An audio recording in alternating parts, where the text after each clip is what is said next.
नमस्कार दोस्तों, सफलता के 24 अध्याय और अध्याय पहला का दूसरा वीडियो। दोस्तों, कहते हैं कि किसी भी व्यक्ति में आत्मविश्वास की कमी और खुद की अक्षमता पर संदेह का भाव इंसान को कभी विजय या सफल नहीं होने देता।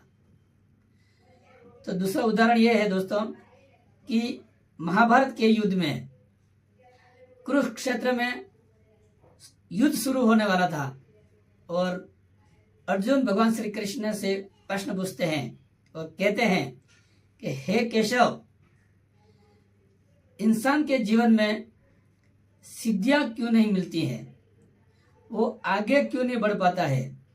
वो जीवन में सुखी क्यों नहीं होता है? तो भगवान श्री कृष्ण अर्जुन को कहते हैं, चै आत्मा विनश्यति, कि जिस इंसान के आत्मा में संदेह है, संचय है, वो जीवन में जंग हार जाता है, वो जीवन में कभी आगे नहीं बढ़ पाता है। कि किसी भी इंसान के खुद के ऊपर संदेह का जो भाव होता है, तो वो इंसान कभी आगे नहीं बढ़ पाता है।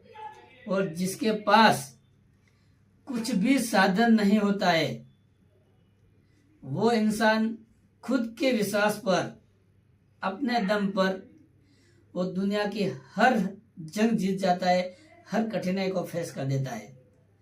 तो दोस्तों, सबसे बड़ा जो उदाहरण है, सबसे बड़ी कहानी है, वो है हमारे प्रभु श्री राम की। इससे ज्यादा बड़ी कहानी कोई हो ही नहीं सकती जीवन में, क्योंकि प्रभु श्री राम को अपने पर बिल्कुल संदेह नहीं था कि जब रावण सीता माता को लंका में ले गया अपहरण करके, और वो राम और लक्ष्मण जी दोनों जंगल में ढूंढ रहे हैं, और ढूंढते ढूंढते एक गिद्ध पक्षी के पास पहुंचते हैं जो जमीन पर पड़ा हुआ लहूलुहान हुआ, और वो प्रभु श्री राम का राम राम राम नाम ले रहा है।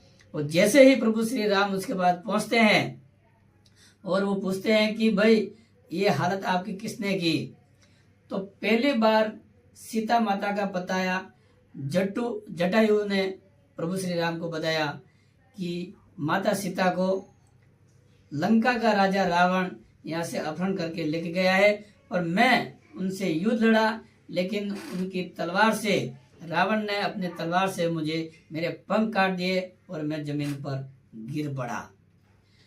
तो प्रभु श्री राम कहते हैं कि कोई बात नहीं, चलो मैं आपको ठीक कर देता हूँ। तो वो बोलता है नहीं, जटायु बोलते हैं कि नहीं, मेरा कुछ ही समय बाकी है और मैं आपकी गोद में अंतिम सांस लूंगा, और मैं आपकी गोद में अंतिम सांस लूंगा तो जरूर मैं स्वर्ग में जाऊंगा, और स्वर्ग में जाते आपके पिताजी राजा दशरथ जी आप वहां मिलेंगे, तो क्या मैं उनको बता दूं? वो पूछेंगे कि तेरी ये हालत किसने की, तो क्या मैं बता दूं कि माता सीता का हरण हो गया है, वो रावण लेके गया है लंका में, और मैंने उसको बचाते बचाते मुझे उसने ऐसे मेरी हालत कर दी। तो प्रभु श्री राम उत्तर देते हैं कि नहीं, आप ये बिल्कुल नहीं कहेंगे। मेरे पिताजी स्वर्ग में हैं और उस स्वर्ग का सुख भोगते भोगते वो दुखी हो जाएंगे।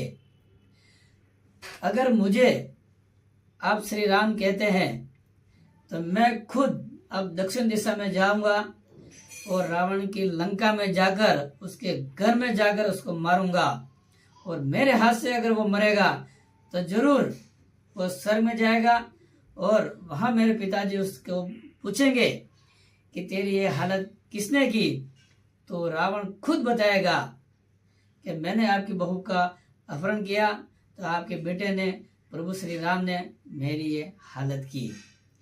तो दोस्तों, ये प्रभु श्री राम को बिल्कुल ही संदेह नहीं था अपने आप पर कि मैं सीता को कैसे लंका से ले आऊंगा, लेकिन खुद पर विश्वास, अपने आत्मबल और बिल्कुल संदेह का भाव नहीं, और वो लंका गए, रावण को मारा और माता सीता को लेके आए। तो दोस्तों, कहानी का मोरल स्टोरी यही है मैन कि जिंदगी में अगर आगे बढ़ना है तो खुद पर विश्वास करो। दोस्तों, बात अच्छी लगी हो तो ज़्यादा से ज़्यादा वीडियो को शेयर करो और सब्सक्राइब करो और फॉलो जरूर कर दो। और फिर तीसरा वीडियो मैं कल आपके सामने पेश करूँगा। तब तक जय हिंद, जय भारत। Thank you.